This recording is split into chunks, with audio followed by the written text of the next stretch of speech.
Здравствуйте! В своих видео я часто делаю акцент на том, что неопытным владельцам необходимо воспитывать свою собаку под руководством грамотного и опытного кинолога. Ввиду этого у многих возникает закономерный вопрос: где найти грамотного кинолога и как определить, что он опытный профессионал, а не шарлатан? Давайте разберем критерии, по которым это можно понять. Основной показатель – это работа личных собак.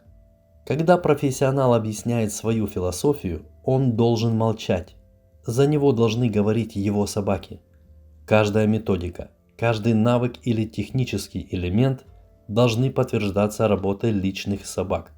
Без этого все слова будут пустой болтовней. После этого необходимо обратить внимание на резюме, которое покажет этапы становления дрессировщика как профессионала. В обязательном порядке оно должно начинаться с обучения в учебном заведении, где получают теоретическую базу и первоначальные навыки управления собакой. Далее учитывается опыт работы во всевозможных структурах, где применяются собаки.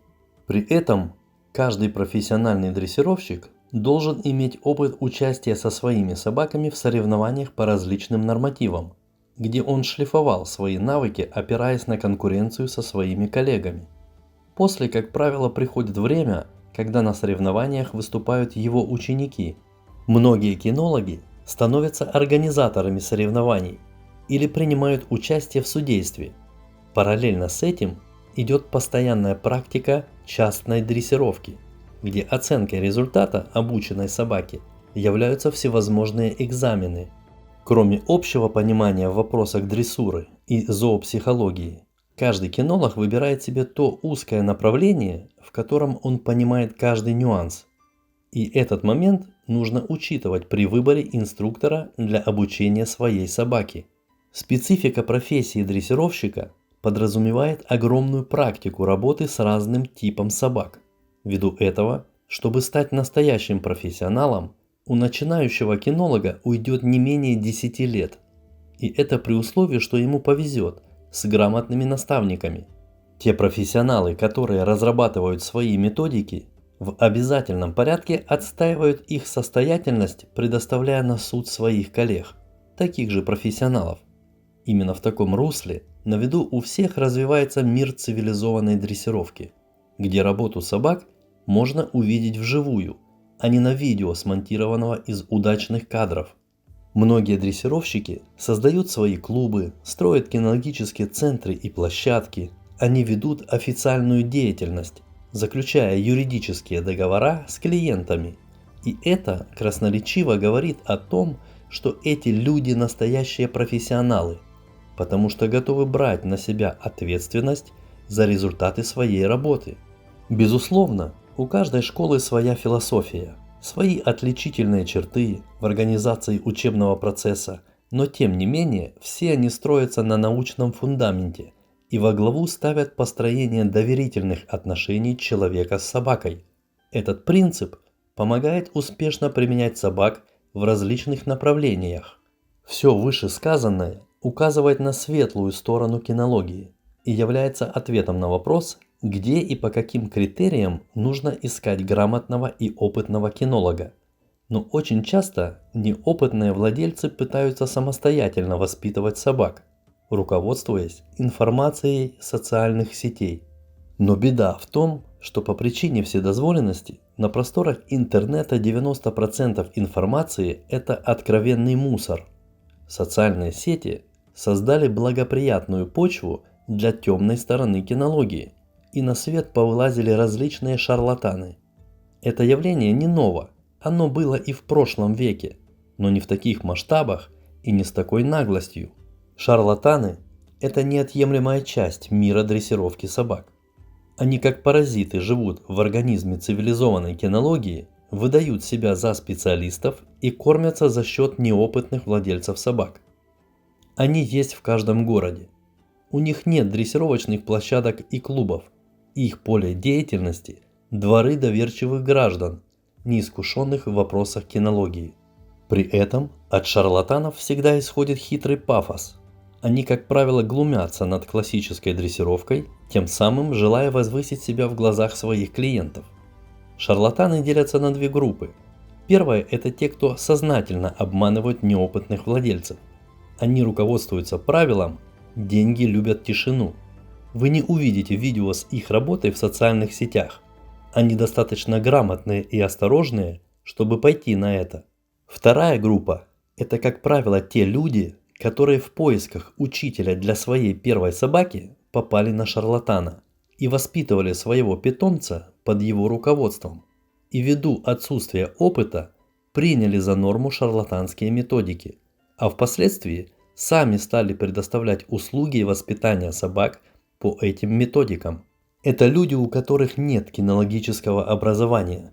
Иначе они бы еще на стадии получения теоретических знаний уяснили бы, что шарлатанские методики получили свою отрицательную характеристику еще в середине прошлого века и были выброшены на свалку истории.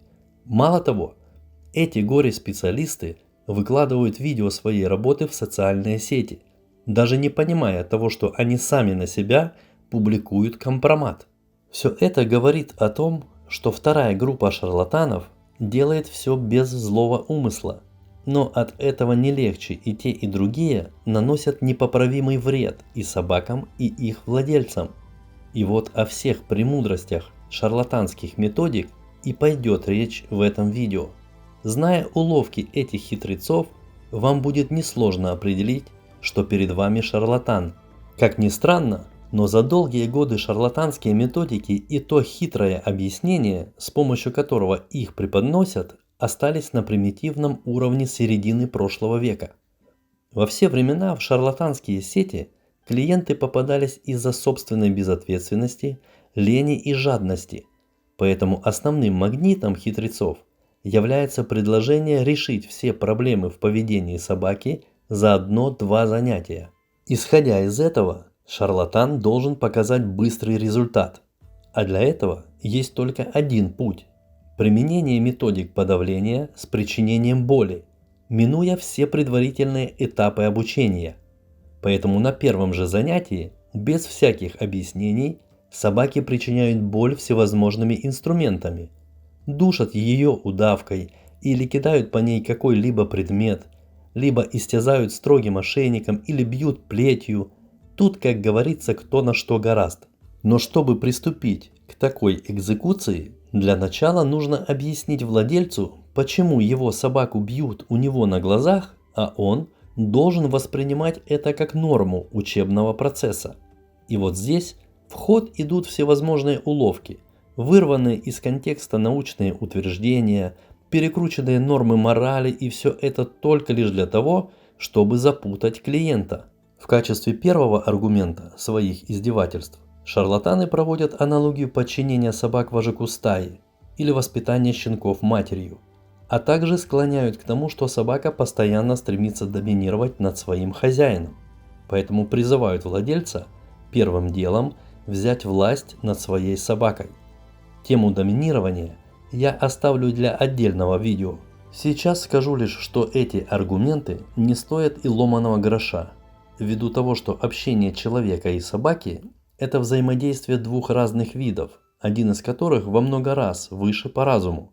При этом любая потребность собаки так или иначе зависит от человека. Собака не может самостоятельно поесть, выпить воды, поиграть, получить какую-то новую информацию, а те собаки, которые проживают в квартире, даже не могут справить нужду, пока владелец не выведет их на прогулку. Поэтому плохое поведение собаки происходит по причине неправильного воспитания, а не из-за какого-то мифического желания доминировать над человеком. Суть заключается в том, что когда мы говорим о профессиональной дрессировке, то прежде всего речь идет о науке, в которой все разложено по полочкам и учтен каждый нюанс, как правильно донести собаке информацию. Все эти знания прошли через горнило практики, которая отсеяла весь ненужный мусор, выбросив его на свалку истории. Самым грязным мусором являются методики подавления, но именно с их помощью и орудуют шарлатаны. В качестве примера я возьму методику с использованием метательной цепи. которую в прошлом веке на заре служебного собаководства придумал немец Конрад Мост. Во все времена в среде шарлатанов это была самая популярная методика, и у нее была масса последователей. Многие из них метательную цепь заменяли поводком, камнем или журналом, но от этого не менялась ее шарлатанская суть. Необходимо отметить тот факт, что современные шарлатаны из методики Конрада Моста взяли лишь небольшую часть. Тот был куда более циничен и изобретателен, нежели его современные последователи, которых в наше время вы встретите практически в каждом городе. Итак, для того, чтобы не дать вскрыть свой обман, шарлатаны выбирают только бытовые навыки, такие как не тянуть поводок, не проявлять агрессию на мимо проходящих собак и кошек, не торопиться выходить на прогулку, не прыгать на хозяина и тому подобное. Такой выбор делается для того, чтобы уйти от ответственности. Поэтому, давая инструктаж владельцу, шарлатан обязательно скажет, что кидая цепь в собаку, не нужно подавать никаких команд. Дескать, это лишнее, собака понимает только язык действий, поэтому делать все нужно молча. Такое указание дается умышленно, для того, чтобы владелец не мог проверить результат работы. Я объясню, в чем тут смысл. К примеру, когда собаку обучают навыку сидеть, то перед тем, как ее побуждают занять необходимую позицию, в обязательном порядке подают голосовую команду. И работая в таком русле, очень легко проверить, действительно ли собака понимает то, что от нее требуют. Для этого в финальной фазе обучения, не используя механических воздействий, владелец произносит команду «сидеть». И если собака заняла соответствующую позицию, значит результат достигнут, и собака полностью понимает своего владельца.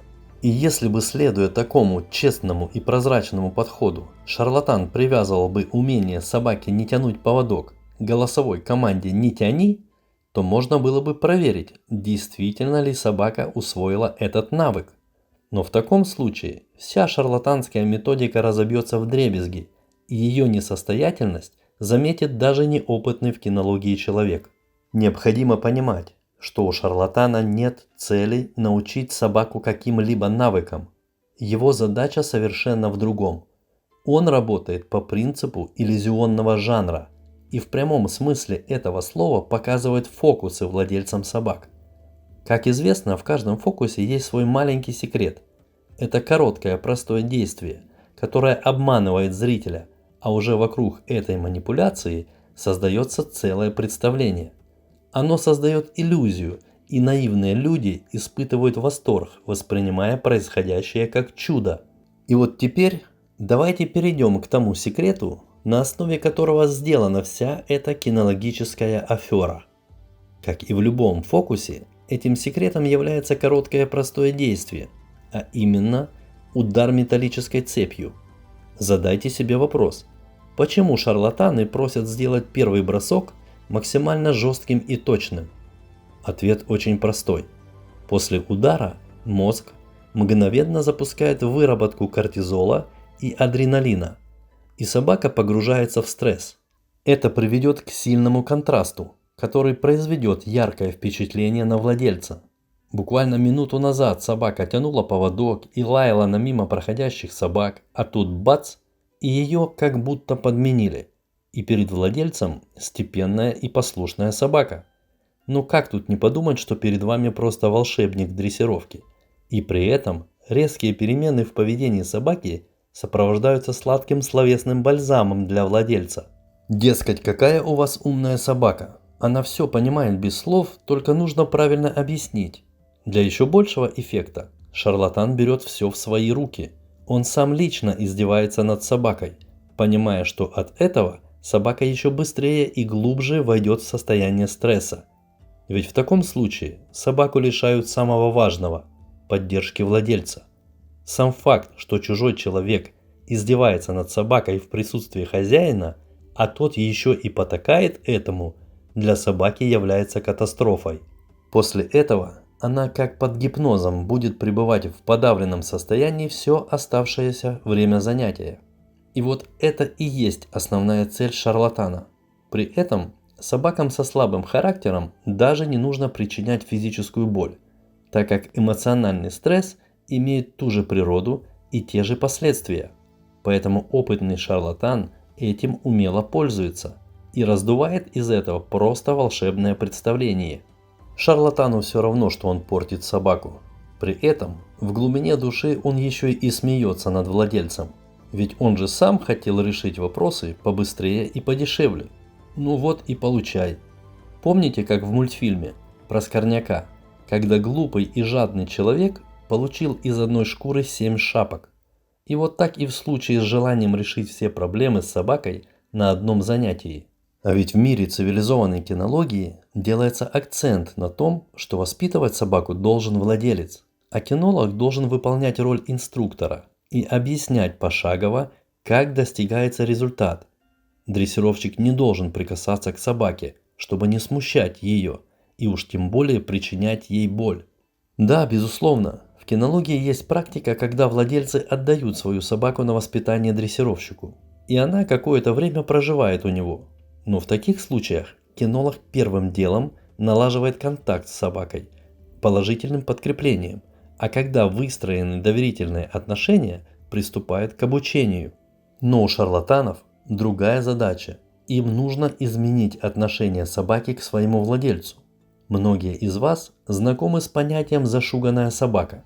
Кроме всего прочего, это название специфической модели поведения, которая в первую очередь закрепляется пониманием собаки, что ее владелец – жестокий и непредсказуемый человек и может причинить боль без всякого повода. И вот формированием этой модели и занимаются шарлатаны. Запомните раз и навсегда. Первый же удар, причину которого собака не осознает на 100%, и вы ступили на темную сторону взаимоотношений с вашим питомцем. Худшее, что может быть при воспитании собаки, это когда она не понимает, за что ей причиняют боль. Но шарлатанам именно это и нужно. И этот момент они пытаются всячески завуалировать. Поэтому и настаивают на том, что болевое воздействие нужно делать молча, не подавая никаких команд. Дескать, собака понимает язык действий. Любой человек, хоть немного разбирающийся в кинологии, знает, что зашуганная собака будет идти на поводке и постоянно думать о том, что владелец может ударить ее в любой момент. И именно по этой причине у собаки угаснут все эмоции, и ей не будет никакого дела до того, что творится вокруг.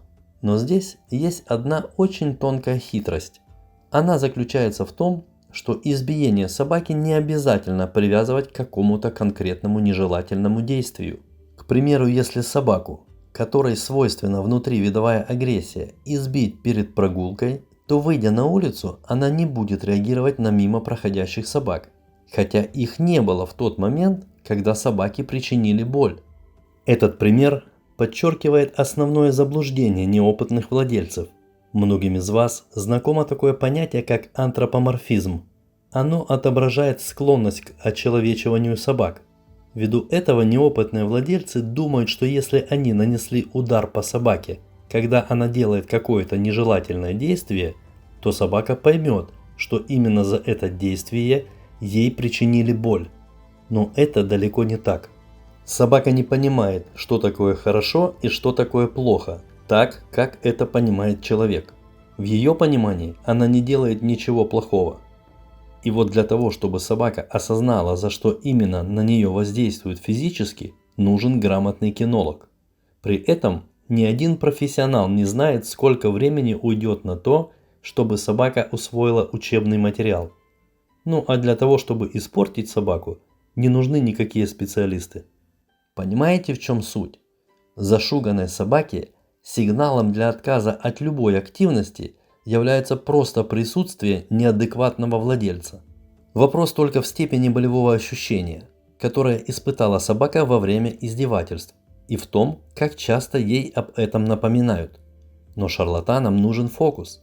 Им нужно произвести эффект на владельца, поэтому они причиняют боль собаке во время какого-то нежелательного действия. И визуально для неопытного в кинологии человека это будет выглядеть так, как будто собака перестала делать именно то нежелательное действие, во время которого она получила удар. Думаю, теперь вы понимаете, почему шарлатанам Для решения всех проблем нужно всего лишь несколько занятий, а то и несколько часов. А далее владелец получает рекомендации продолжать в том же духе и напоминать собаке выше описанную методику, и все будет хорошо. После этого работа шарлатана закончена, и у него действует правило «главное вовремя смыться». И дело тут вот в чем. Если через все эти издевательства прошла слабая собака, то она останется зашуганной надолго. А вот генетически сильная собака, привыкнув к цепям или удавкам, вскоре начнет сопротивляться, и рано или поздно все закончится тем, что собака проявит агрессию в сторону своего обидчика, даже если это ее владелец. Но если он предъявит претензию шарлатану, что его собака вышла из-под контроля, то хитрец во всем обвинит владельца и скажет, что он делает что-то не так. Шарлатан не доводит собаку до конечного результата. Если что-то пошло не по его плану, он может провести еще несколько занятий, но только лишь в том случае, если это слабая собака, потому что с ней фокус пройдет еще не один раз. Запомните одну кинологическую аксиому. Для владельцев самой опасной собакой является та, которая потеряла доверие к ним. Следующий момент. Думаю, никто не будет отрицать, что любое обучение должно заканчиваться экзаменом. Так происходит и в случае с образованием у людей. В финальной фазе всех учеников ждут экзамены. И обучение собаки в этом не исключение. В цивилизованной кинологии собаки сдают экзамены у независимого эксперта, который определяет качество проделанной работы. И уж если вам довелось пройти обучение по методикам подавления, то сделайте следующий логичный шаг. Пойдите к независимому эксперту и пусть он проэкзаменует вашу собаку. Ведь вы имеете на это полное право. И не принимайте отговорки, что вашу собаку не готовили для какого-то норматива. Просто расскажите квалифицированному кинологу, какие цели были поставлены перед специалистом, обучавшим вашу собаку. И этого будет достаточно, чтобы определить качество выполненной работы. И обязательно не забудьте попросить вашего учителя прийти на этот экзамен.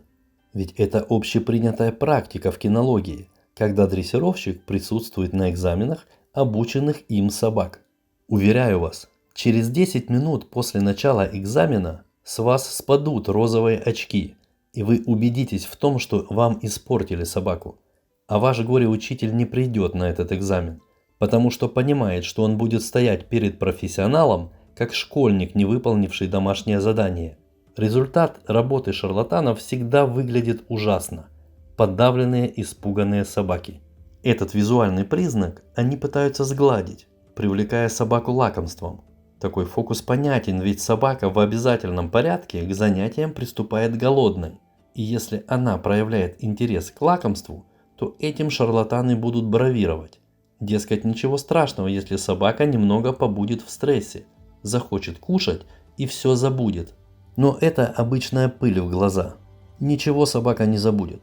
Просто в конце издевательств шарлатанам нужно успокоить владельца. Но у любого здравомыслящего человека сразу же возникает логичный вопрос. А зачем вообще собаку загонять в стресс? Этому нет ни одного здравого объяснения. Ни логически, ни тем более с точки зрения профессиональной дрессировки. Если к вам пришел специалист, который с первого же занятия кидает вашу собаку различные предметы или душит ее удавкой, при этом делает это молча, без каких-либо объяснений собаке, бегите от него подальше. Вы попали на шарлатана. И я вам это заявляю с полной ответственностью. Да, безусловно, в дрессировке собак используются различные приспособления, причиняющие боль. Парфосы, электронные ошейники и прочее. Но воздействие на собаку такими инструментами – это вынужденная мера требовательного этапа дрессировки, и к ней прибегают только лишь в том случае, когда другие методы не принесли желаемого результата. Мало того, методики, включающие болевое воздействие – это ювелирная работа, и далеко не каждый практикующий дрессировщик может грамотно ее выполнять. При этом главным условием применения таких инструментов является то, что требовать от собаки можно лишь те навыки, которые сформированы на основе положительного подкрепления, и собака их понимает на 100%, но по каким-то причинам отказывается выполнять. Любой инструмент, причиняющий боль, можно применять только после предварительной подготовки, соблюдая главный принцип обучения собак, а именно то, что процесс дрессировки должен идти от простого к сложному. И это касается не только сложности навыков, но и эмоциональной нагрузки на собаку. Если в качестве примера взять электрический ошейник, то дрессировщик не имеет права надеть его и сразу же, используя импульс, отучать собаку от нежелательных действий. Такой подход – это грубейшая ошибка. Сперва необходимо, как говорят дрессировщики, запутать собаку и убрать взаимосвязь надевания ошейника с электрическим импульсом. В противном случае собака будет работать в те моменты, когда на ней надет электрический ошейник, но стоит его снять, и вся работа развалится. Правды ради, стоит сказать, что электрические ошейники необходимо запретить в свободной продаже. Ими должны пользоваться только профессионалы.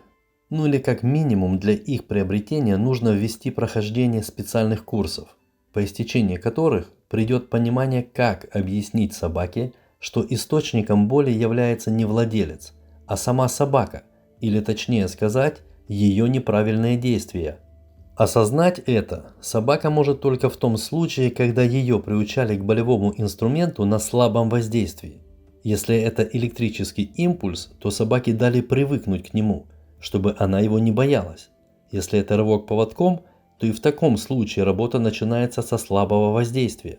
Таким образом, у собаки формирует так называемый выход из боли. Это устойчивый алгоритм, когда собака понимает, что болевое ощущение останавливается только ее правильным действием.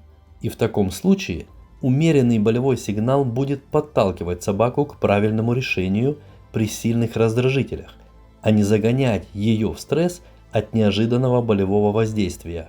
И вот тут есть один очень интересный момент. Объяснить собаке, что источником боли является не владелец, а ее неправильные действия, можно не на каждом инструменте.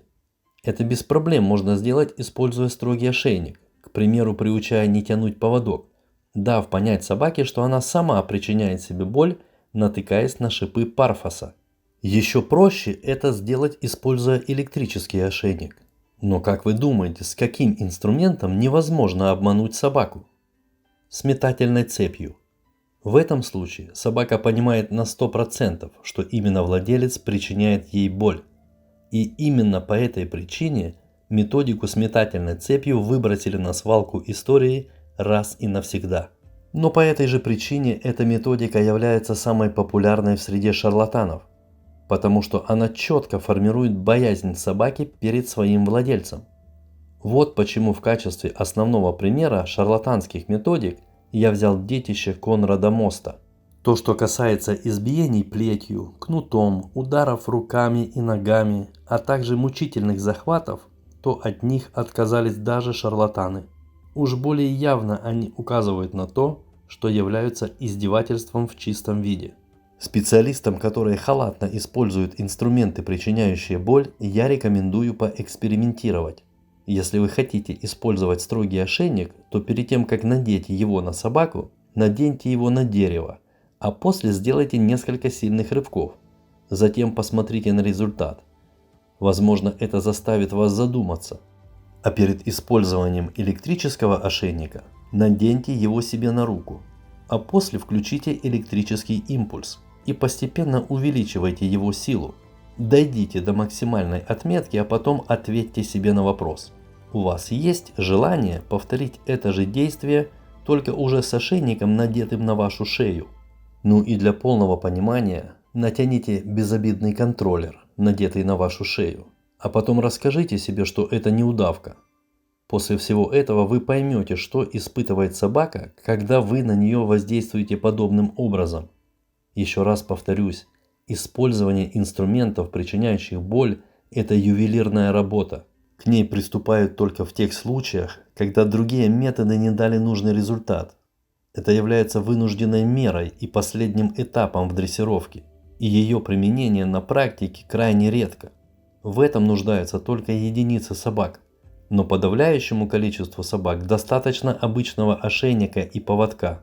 Не лишним будет сказать, что тему, как собаки реагируют на удары и прочие болевые ощущения, подробно расписали в своих книгах Языков, Быков, габриэлян, и этими знаниями пользуются кинологи при отборе племенных производителей служебных пород и при подготовке собак для защитно-караульной службы. А вот причинение боли без предварительного объяснения осталось в минно-розыскной службе, или когда собаку учат не подбирать корм при самостоятельной охране объектов. Но такое обучение исключает присутствие владельца, чтобы у собаки даже не возникла мысль, что он может являться источником боли. Разговоры о какой-то состоятельности методик подавления идут только в кругу людей, не разбирающихся в кинологии. Для профессионалов все эти методы – это карикатура на дрессировку. Но наука кинология должна выразить шарлатанам огромную благодарность. И дело тут вот в чем. Методики подавления были выброшены на свалку истории в 50-х годах прошлого века. По этой причине в архивах кинологов осталось очень мало видеоматериала, на которых запечатлены эти методики. А благодаря современным шарлатанам, или точнее сказать благодаря их безграмотности, в социальные сети попало огромное количество видео, на которых методики подавления блистают во всей красе. Это использование всевозможных удавок, метательных цепей, строгих ошейников с заточенными шипами и прочих изобретений. И ввиду этого кинологи, которые занимаются преподавательской деятельностью, получили в руки огромное количество видеоматериала, который стал учебным пособием. И с его помощью эту тему можно разложить на молекулы и наглядно показывать студентам всю пагубность этих гнусных методик. Также и начинающие владельцы собак, которые вникают в дрессировку, благодаря таким видео могут понять, где свет, а где тьма. Думаю, вы поняли, что главное отличие этих двух сторон кинологии заключается в том, что профессионалы постоянно доказывают состоятельность своих методик, выставляя их на суд своих коллег, таких же профессионалов. Делают они это вживую, на виду у всех людей. А шарлатаны не могут позволить себе выйти на свет и отстоять свою состоятельность перед профессионалами, потому что это будет публичная порка жалкой кинологической аферы. Поэтому шарлатанам ничего не остается, как только пребывать в темноте и оправдывать свои издевательства перед неопытными в кинологии людьми при помощи видео, собранных из кадров, которые, по мнению шарлатанов, являются удачными. Но они и в этом случае выглядят отвратительно. Все это смешно, глупо и вместе с этим печально. Смешно, потому что те выдумки, которыми они вешают лапшу на уши наивным людям, вызывают только улыбку. Глупо, потому что на дворе 21 век. Информации предостаточно, и только лень и безответственность мешают найти истину. А печально, потому что из-за человеческой глупости страдают ни в чем не повинные собаки. И напоследок, чтобы до конца разобраться в шарлатанских методиках, посмотрите мое видео о требовательном этапе дрессировки. Ссылку вы видите на экране. Там подробно указывается, как собака усваивает учебный материал. С вами был Петручок Владимир. Всего вам доброго. До новых встреч.